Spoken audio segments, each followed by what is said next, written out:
میں انشورنس کے حوالے سے ایک سوال کرنا چاہتا ہوں کہ لائف انشورنس جو لوگ کرواتے ہیں آیا اسلام میں اس کی اجازت ہے یا نہیں؟ اصل میں یہاں اس کو کہوں گا آپ سے کہ ایک تو ہمارے ہاں جو اس وقت انشورنس کا نظام ہے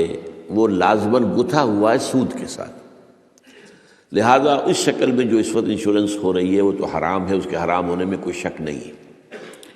البتہ یہاں پر پیور انشورنس کی بات اگر کی جائے جس کے اندر کہ کوئی سودی معاملہ نہ ہو، کیونکہ وہ پھر انویسٹ کرتے ہیں اور اس کا بھی پھر وہ جو ہے وہ نفع دیتے ہیں، وہ سب کچھ ہے، وہ سارا معاملہ ہے۔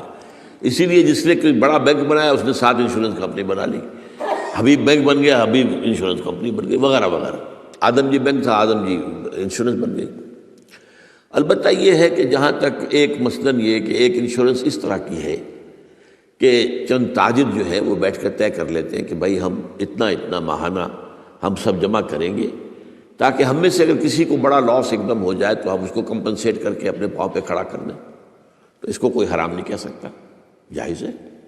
یہ تو ایک کوآپریشن ہے، کوآپریٹو ایک آپ نے بنا لی ہے، اس کوآپریشن کے حوالے سے اس کو کون حرام کہے گا؟ یہ لائف انشورنس کا معاملہ جو ہے اس میں آ جاتا ہے ایک چانس اس نوعیت کا کہ آپ نے انشورنس کرائی ہے، 10 لاکھ کی انشورنس لی ہے،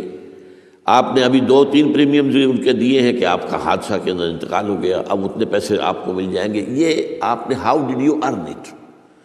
تو شریعت کے جو بھی جائز ذرائع ہیں ارننگ کے ان میں کسی میں یہ فال نہیں کرتا۔ یہ تو چانس کی بات ہو گئی، جیسے جوئے کے اندر چانس ہوتا ہے، آپ کا داؤ لگ گیا تو آپ کو جو ہے وہ 12 ہو گئے، اور نہیں تو ظاہر بات ہے کہ آپ کی اپنی رقم بھی گئی۔ اسی طریقے سے یہ ہے کہ اگر وہ آپ نے جتنا بھی رقم جو ہے دی ہے وہ ہو سکتا ہے کہ وہ آپ بالکل ٹھیک ٹھاک اس وقت تک رہیں۔ میں پورے نظام کو چونکہ جانتا نہیں ہوں، اس لیے میں اس میں رائے ویسے دیا نہیں کرتا۔ اس میں میرے بیٹے سے آپ ذرا بات کر لیجیے کہ کسی وقت آ کر جنہوں نے PhD کے کورسز مکمل کیے ہوئے ہیں اسلامک اکنامکس میں، عاطف وحید، تو وہ ہمارے وہاں قرآن اکیڈمی میں بیٹھتے ہیں، تو کبھی دن میں آ کے بات کر لیجیے۔ لیکن یہ چند باتیں وہ تھیں جو میں نے آپ کے ساتھ جو میرے سامنے واضح تھی وہ میں نے واضح کر دی۔